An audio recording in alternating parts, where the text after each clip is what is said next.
கர்த்தருடைய பரிசுத்த நாமத்திற்கு ஸ்தோத்திரம் உண்டாவதாக. கர்த்தராகிய இயேசு கிறிஸ்துவின் நாமத்தில் உங்களுக்கு கிருபையும் சமாதானமும் உண்டாவதாக. இந்த நாளுக்குரிய தியானத்திற்கான தேவ வார்த்தை யோவான் அதிகாரம் 15 வசனம் 6. ஒருவன் என்னில் நிலைத்திராவிட்டால் வெளியே எரியுண்ட கொடியைப் போல அவன் எரியுண்டு உலர்ந்து போவான். அப்படிப்பட்டவைகளை சேர்த்து அக்கினியிலே போடுகிறார்கள், அவைகள் எரிந்து போகும்.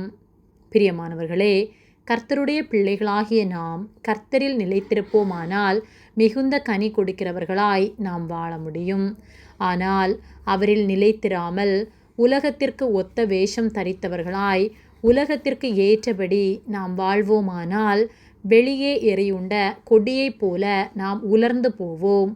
முடிவிலே அக்கினியிலே அது சேர்க்கப்படும். ஆகவே நாம் கர்த்தரில் நிலைத்திருக்கிறோமா அல்லது உலகத்திற்கு ஒத்த வேஷம் தரித்து வாழ்ந்து கொண்டிருக்கின்றோமா என்பதை நாம் ஆராய்ந்து பார்க்க வேண்டும். நம்முடைய வேலையிலே, நம்முடைய குடும்பத்தின் காரியங்களில், இப்படியாக எல்லாவற்றிலும் நாம் கர்த்தருக்கு உண்மை உள்ளவர்களாய் அவரிலே நிலைத்திருந்து அவருக்கு பிரியமானதை மட்டும் நாம் செய்கின்றோமா அல்லது தேவனுக்கும் உலகத்திற்கும் ஊழியம் செய்து கொண்டிருக்கின்றோமா அல்லது உலகத்தை மட்டும் சார்ந்து வாழ்ந்து கொண்டிருக்கின்றோமா?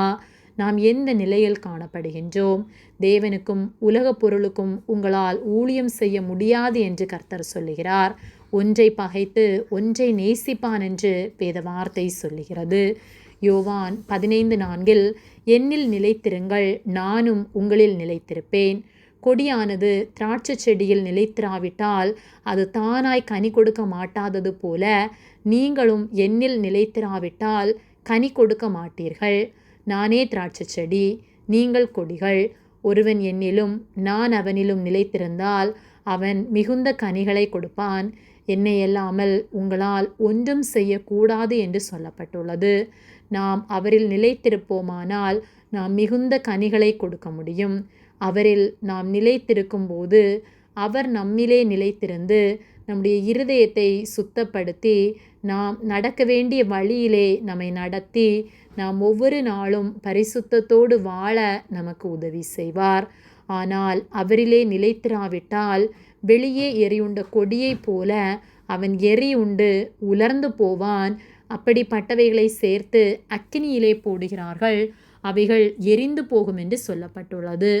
நித்திய ஆக்கினைக்கு பங்குள்ளவர்களாக வாழ வேண்டுமா அல்லது நித்திய ஜீவனை பெற்று நித்தியமாய் சந்தோஷத்தோடு அவருக்குள் களிகூர்ந்து மகிழ வேண்டுமா என்பதை சிந்தித்து பார்த்து நம்மை அவரிடத்தில் முழுமையாக ஒப்பு கொடுத்து அவருக்கு உண்மை உள்ளவர்களாய் வாழ்வோம். கர்த்தரை இல்லாமல் நம்மால் ஒன்றும் செய்ய முடியாது. அவரிலே நிலைத்திருப்போமானால் நற்சாட்சி உள்ள வாழ்க்கை வாழ முடியும். ஆகவே அவரில் நிலைத்திருப்போம், மிகுந்த கனிகளை கொடுப்போம், என்றென்றும் அவரோடு வாழ்வோம். ஆமேன். ஜெபம். எங்களை அதிகமாக நேசித்து வழிநடத்தி வருகிற எங்கள் அன்பின் பரிசுத்த பிதாவே, இந்த நாளையும் நாங்கள் காணும்படியாக நீர் எங்களுக்கு ஜீவனை தந்த உம்முடைய அன்பிற்காக நாங்கள் உமக்கு நன்றி செலுத்துகின்றோம். நாங்கள் தியானித்த வார்த்தையின்படியே நாங்கள் உம்மிலே நிலைத்திருக்கிறவர்களாய் மிகுந்த கனி கொடுத்து உமக்கு பிரியமுள்ள வாழ்க்கை வாழ எங்கள் ஒவ்வொருவருக்கும் நீர் உதவி செய்யும்படியாய் ஜெபிக்கின்றோம்.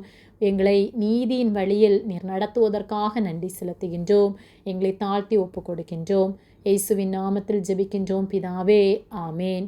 கர்த்தர் உங்களை ஆசீர்வதிப்பாராக.